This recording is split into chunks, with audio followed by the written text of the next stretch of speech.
Alright, this is part 2 of our lesson, and now that we've learned a little bit more about horizontal asymptotes and we've learned about holes in graphs, we can go ahead and do some examples. So here we have number 1, and we're going to start by factoring it. So we have f of x equals x minus 3 times x plus 1 over x plus 2 times x plus 1. So notice that we can reduce it. We can cancel the x plus 1's, and there are no other x plus 1's, so we know there's going to be a hole, and that hole would be at x equals negative 1. That's the number that would make that factor 0. And so our reduced form is just f of x equals x minus 3 over x plus 2. And we're going to use the reduced form to find just about everything. It's much easier. So for the y-intercept, let's plug in 0 for x, and we get 0 minus 3 over 0 plus 2. So we get negative 3 halves. So 0, negative 3 halves. For the x-intercept, we're going to plug in 0 for y, and we know that basically what that does is it just sets the numerator equal to 0, and we get x equals 3. So we have the point 3, 0. For the hole, we already know that its x-coordinate is negative 1, and to find its y-coordinate, just substitute negative 1 into the reduced function. So we have negative 1 minus 3 over negative 1 plus 2, and that's negative 4. So the hole is at negative 1, negative 4. And then for the asymptotes, looking at the reduced form to get the vertical asymptote, look at what makes the denominator 0, and that would be x equals negative 2. And then for the horizontal asymptote, let's use our shortcuts. So notice that the degree of the top and the degree of the bottom is the same. Whether you look at the original, which was x squared over x squared, or if you look at the reduced one, x to the first over x to the first, they're the same. And because they're the same, it's not top heavy and it's not bottom heavy, we take the ratio of the leading coefficients. And the leading coefficients are 1 and 1. So 1 over 1 is 1. So the horizontal asymptote is y equals 1. Okay, for the limits, we were going to do the limit as, we can say limit of f of x, or you can call it y. Limit of y as x approaches negative 2 from the left, and the limit of f of x, or y, as x approaches negative 2 from the right. And we also have the limit of f of x as x approaches infinity, and that one goes along with our horizontal asymptote of 1, so that's going to be 1. And the limit of f of x as x approaches negative infinity is also going to be 1. So let's finish the other two limits. So pick a number that's a little bit to the left of negative 2, like negative 2.1, and let's plug it into our reduced form. So let me clean that up just a little bit. Okay, so plugging into here, negative 2.1 minus 3 is negative, and negative 2.1 plus 2 is a tiny, tiny negative, little more than, or a little less than 0. Negative over negative is positive, so this one is going to be positive infinity. And then for something to the right of, or a little bit more than negative 2, we can use negative 1.9. So negative 1.9 minus 3 is negative. Negative 1.9 plus 2 is positive, tiny positive. So negative over a tiny positive is going to be negative, so this one's going to be negative infinity. So we're going to put it all together and make our graph. So how about the asymptotes? X equals negative 2, y equals 1, and how about the points to plot? 0, negative 3 halves is our y-intercept, 3, 0 is our x-intercept, negative 1, negative 4 is a hole, so let's just make that an open circle. So based on those 3 points, we can tell that the graph is going to do something like this. And then on the other side, we need an extra point, because you have to have at least one point for each section of your graph. So what if we use negative 3? Plug that into the function.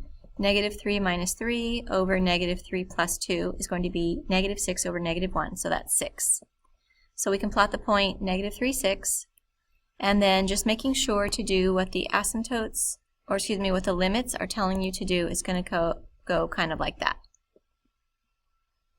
Okay, so that's number 1. Number 2, let's go through the same process. So we're going to factor, and we get f of x equals x minus 1 times x plus 1 over x minus 1 times x minus 3. So we're going to cancel the x minus 1s, and there are no other x minus 1s, so we do have a hole there. The hole is going to be at x equals 1. So I'm going to go ahead and write that down. Okay, now for the y-intercept, and once again I want to say use the reduced form that we just found for everything. So for the y-intercept, plug in 0 for x, and we get 0, comma, negative 1/3.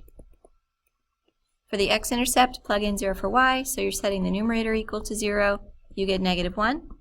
So that's going to be the point negative 1, 0. For the hole, we already know it's at x equals 1, so 1 plus 1 over 1 minus 3, that's plugging it into the reduced form. We get 2 over negative 2, so we get negative 1. For the asymptotes, look at the reduced form, look at what makes the denominator 0, and you get your vertical asymptote x equals 3. And for the horizontal asymptote, just like problem number 1, this one is not top heavy and it's not bottom heavy, it's equal, and the leading coefficients are 1, so we just get y equals 1. And then for the limits, we want the limit of f of x as x approaches 3 from the left, and the limit of f of x as x approaches 3 from the right, and we want the limit of f of x as x approaches infinity, and we want the limit of f of x as x approaches negative infinity.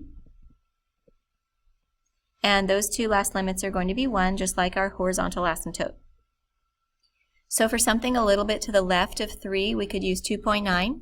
So 2.9 plus 1 over 2.9 minus 3, that's going to be positive over negative. So that one's heading toward negative infinity. Remember, the denominator is really, really close to 0. That's why the whole fraction is close to infinity. And then for something more than 3, we could use 3.1. So 3.1 plus 1 over 3.1 minus 3 is going to be positive over positive, so that one is heading toward positive infinity. So let's graph everything. Vertical asymptote, x equals 3. Horizontal asymptote, y equals 1. We have the point 0, negative 1/3.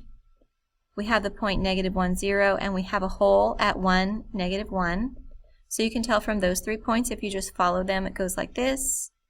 And that also agrees with what the limits are telling us to do. We're supposed to go down to negative infinity when we're to the left of 3.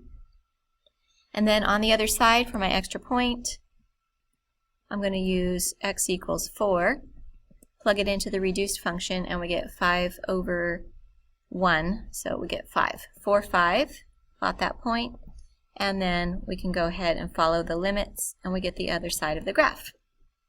Okay, let's do one more. And there's something special about this one, and I think it's going to help it to go faster actually. So if you're getting weary, I think this one is not going to take 4 minutes. So we're going to start out the same way by factoring. X squared minus 9 factors into x plus 3 times x minus 3, and then this is over x plus 3. So we can cancel the x plus 3's. That means there's a hole there. There's no other x plus 3 left. There's a hole at negative 3. But look at all we have left. All we have is f of x equals x minus 3.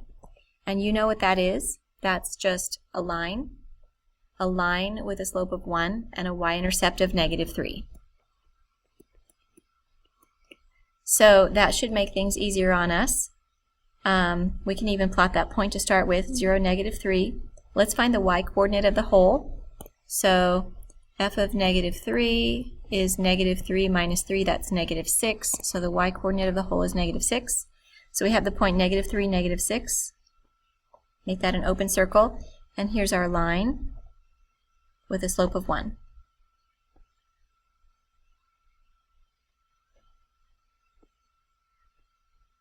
Sorry, I didn't make that super straight at first. Okay, The x-intercept, when y is 0, we're going to get 3, so we get 3, 0. And what about the asymptotes? Well, because our reduced form did not have a denominator, well, I guess you could say the denominator is 1, but there's no numbers that make the denominator 0. There's no vertical asymptote. And notice if we use our shortcuts that the degree of the top is 2 and the degree of the bottom is 1. Or if you look at the reduced form, the degree of the top is 1 and the degree of the bottom is 0. It's top heavy, so there's no horizontal asymptote. So this has no asymptotes. Now that doesn't mean it has no limits. You always do the limit as x approaches infinity. What's happening to the y values as x approaches infinity? They're also approaching infinity. And then we have the limit as x approaches negative infinity, and we see the y values are going to negative infinity. So this is just the equation of a line with a hole in it. Okay, so your assignment is to do these 4 problems: factoring and reducing, finding the intercepts, the holes, if they have any, the asymptotes, the limits, and drawing the graph. Number 4 is a little different. So you're not going to get a whole lot of information from some of these parts, but what you can do is plot extra points to help you figure out what the graph looks like. Thanks, everybody.